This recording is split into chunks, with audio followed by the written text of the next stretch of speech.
So what's really wrong with Barbie? Well, Phil, let us know. Barton was the co-designer of Barbie. In a recent interview with Newsweek magazine, he contributed the current outbreak of anorexia nervosa, the self-imposed starvation syndrome, to the popularity of Barbie in the late 50s and early 60s. Is that right? Yes. And you mean the children were actually getting involved? Little girls would see Barbie being so perfect, so slender, and their reaction would be, I've got to be like her, so they'd start starving themselves. Yes, this man said that this doll creates unreal beauty expectations in little girls, and he has never given one of these dolls to any of his granddaughters. That is a little bit ahead of its time. I mean, that's a good point. I don't know what it has to do with Satan, but good point nonetheless.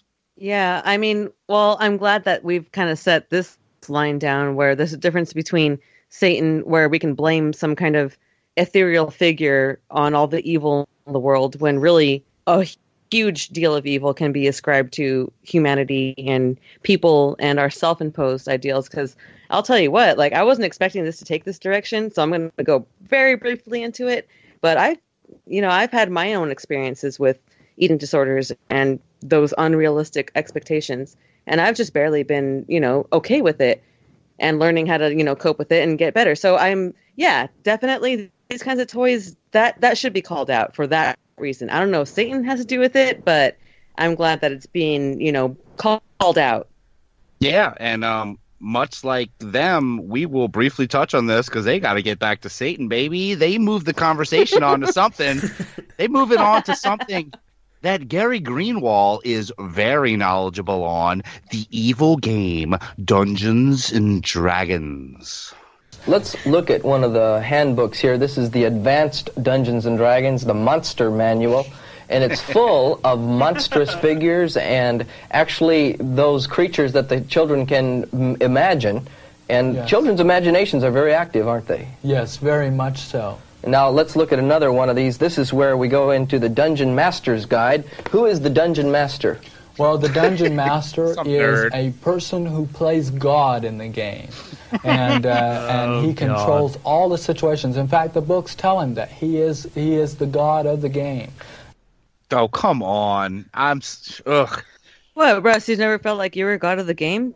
I know that you probably played that game a bunch, right? You would be wrong, but I bet you Jude has a lot of D&D experience. I figured that. Have you ever been a dungeon master? No. Just a dungeon squire. Yeah. I'm a page. Yeah, what about you, Brendan? Have you ever been a god? I was actually forbidden by my mom to play that because of this reason, because of Satanism. But my daughter got into it, and I played a bunch. My daughter, she got into it or whatever, so I bought her a bunch of it. And the pieces are actually really expensive to buy, but I've been dungeon masters in a couple of my daughter's campaigns. I never. That'd be really fun. I think that sounds like a fun thing to do with your daughter. It is. It is fun. I think if I would have known just a different crowd, I would have gotten into it. But it just, there's Dungeons and Dragons never happened to me, so I can take the high ground and call you guys fucking nerds. But I don't mean it, because I'm probably a bigger nerd than y'all. But we got to get back. Here is some more rational discussion, as we've heard all night, of Dungeons and Dragons. There's sixes involved in the pieces of the game, but they'd take the pieces of the game, they would throw them in the incinerator or the fireplace, and screams would come out because there seemed to be some kind of spiritual forces inhabiting those pieces, and children would drop out of life. They didn't want to study anymore. What are the pieces, for instance? Well, this game affects the most intelligent of our children, and the pieces include white witches, wizards, necromancers, the clerics, that type of thing. It includes evil wizards. It's a white versus black witchcraft. The good versus evil is white versus black witchcraft. And Anton LaVey, the writer of the Satanist Bible, says there is no such thing as white witchcraft. Well, being a Satan worshiper, he should know. Yeah, he should know. Yeah. Oh, so sorry, girl. No, that's not how it goes. Oh, my God. All right. There was a lot to unpack in that clip. What the hell is he talking about? If you throw Dungeons and Dragon pieces in a fire, they scream? Did he really does he believe that? I didn't know that was part of the game. I never heard of that part. No, it wouldn't happen to you guys. Game. Yeah, I'm pretty sure that just happens when you just give up on your life and you throw all scraps of hope towards yourself, and you know that you're just going to die a virgin. So go ahead and scream with it. Scream with it. It sounds like something from like an 80s horror movie. It sounds cool. I want to see it. Yeah. Well, I don't think you want to see it, Rob. I agree with Drea. That was their dick screaming. But Thank you. They got to back this stuff up with facts like they've tried to do all night. And they read a letter about a kid who was negatively affected by the evil Dungeons and Dragons game. Now, let me read you one quick letter here. The cassette, this is a letter that came from a lady that had heard my cassette on Dungeons and Dragons, and she just mentions how it changed the personality of her young boy. She says, the cassette from the Eagle's Nest especially helped me with my boy who was involved with D&D at a private high school which promoted D&D as part of their attractive strategic game club. She says, for a period of about 6 months, we lost Tonio, our son. He became rebellious, disrespectful, lethargic. He made sneering faces at us and carried with him a very hostile spirit that could be felt wherever he went in the house. After much sorrow, Tonio finally let go of D&D only after his father forbid the game as his day's pastime. He couldn't make it his day's pastime. She said he had put aside all studies for this game.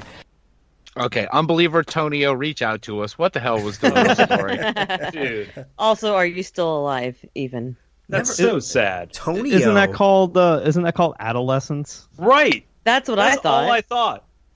It is. And it's a shame. I mean, if your mom is ordering these cassettes, like I said, Gary Greenwald, he is an expert on thinking that Dungeons and Dragons is evil, that marijuana is evil, that heavy metal music is evil. This was his thing. It sounds like they love marijuana. I'm not going to lie. Like, they're adults playing with toys being they're experts on making it sound like it's bad. They are, That's because they want these all for themselves. That's why he's got Exactly. Snake Mountain and some other kid doesn't have it. That's why he's screaming Skeletor, the master of the universe. Every time if I light up a big old bowl, the first thing I yell when I exhale is Skeletor. Skeletor, the master of the universe. That Do guy you is so understand? high. He is so high.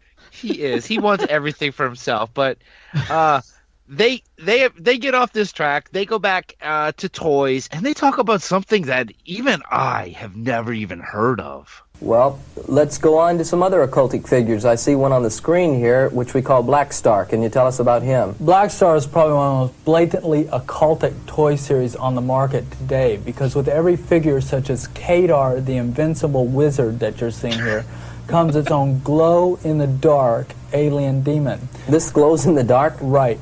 Now, the average child will own $72 worth of any toy series they get involved with, which means that they could own 4 to 12 of these glow-in-the-dark alien demons here. Now, can you imagine a child doesn't clean up his room at night or displays the toys on a shelf, and he wakes up looking at this thing glowing at him in the dark? I can't believe that we could have toys that are absolutely, even the eyes look like they glow here. Yeah, it's totally occultic. All right, y'all stay off eBay. I'm ordering Black Star glowing aliens. Dude, I'm looking at it right now on eBay. I already told you, Russ. I ordered one. I have one. They look badass. They're so cool. Like, I didn't know what Black Star was. This must not have been really popular. This maybe, I don't know how the fuck I just missed it. Or maybe you guys are being played right now. It's like reverse marketing the way that he says They're it. so good at makes you want to buy it. That's what it sounds like to demon me. alien? It looks like That's a rip-off neat. of He-Man, though. He's like, was. everyone Oh, comes totally. with a demon Well, alien. enjoy your purchases. Well, it's been a while since these guys got to have some fun, so now they get to actually play with another toy. This one from Black Star. And it's some weird, bat thing. Unbelievable. Get my fingers in the different glove parts here, and then this creature actually begins to open its mouth and move its legs. Isn't that incredible? So they can make it take on life. It says here Sounds that sexual. it actually makes the wings move, so let me look at that. Isn't that amazing? And do you remember those verses in the book of Revelation about the flying beast with the riders on them? The flying beast with the riders on them. So the winged horses. This could actually be taken from Revelations. Sure, it looks like it. Oh. Why would they be proud of that? That's disgusting. It's really weirdly sexual in the beginning when he talks about its mouth moves and its legs open. That's gross. But it looks you can stick your fingers in here. But he's happy. He does. He sticks his hand in it. It's like this, it's like a Mothra looking, I don't know, like a weird bat thing almost. And yeah, it sounds really cool. It's almost occultic, Honestly, right? Kind of a cool toy. It is. Kind of occultic. I have to look at it. Definitely occultic, Drea. Well, coming off a Black Star, now they move on to a subject that I have to say is near and dear to me. Oh, God, say it ain't so. Well, Phil, now I think a lot of this can even go back, if we might divert, back to some of the movies that have been coming out, like Star Wars and the Jedi, Return of the Jedi, and so forth. What is this creature we're looking at on our screen from... Well, this is Squidhead. He's from Star Wars, and as you know, Star Wars told us that the Force would be with us. What? Oh, God damn it. Look, I said it earlier, all right? That Skeletor was my favorite. I lied because I'm evil, all right? It's actually... No, that's my favorite. It's actually Squidhead. Now, if you're keeping score at home, number 9 is now my favorite. Let's hear it. Well, this is Squidhead. He's from Star Wars. And Oh, this is See, well, Russ, I have a question. If I'm allowed to ask a question, Yeah, of is course. it okay? Okay. Yes. I love Star Wars, and I don't know who the fuck Squidhead is. Okay, well, this is Squidhead. Well, this is Squidhead. He's from Star Wars. And Okay. Squidhead is a character in Jabba's palace. Now, Squidhead is Jabba's accountant. If you know the lore of Star Wars, he is a character who his head is literally a squid. He's a guy who wears a tan robe and a belt, and he looks pissed off, and he's got tentacles coming off his face that looks like genitalia. Again, shout out to the Kivecast. Okay, I'm going to say... I'm going to say it now. I invited a podcaster I really look up to named Sky Payne, host of the Kivecast, and one of the ways I discovered this whole thing is because they do episodes of vintage Star Wars figures. They did a Squidhead episode, and then this was a portion they did, and they got to play the clip that we're going to play now. Well, this is Squidhead. He's from Star Wars. And Oh, wow. And Dude, he's the most clip random. was so informative. Holy He's shit. he's the most random character in all of the Jabba's Palace guys. I don't know why they went on him, but it makes me mad that these guys are thinking the Jedi and the Force and all that is evil anyway. So like I said earlier, Squidhead, Star Wars, but they're not done with Star Wars, unfortunately. Good. So let's hear some more. And as you know, Star Wars told us that the Force would be with us.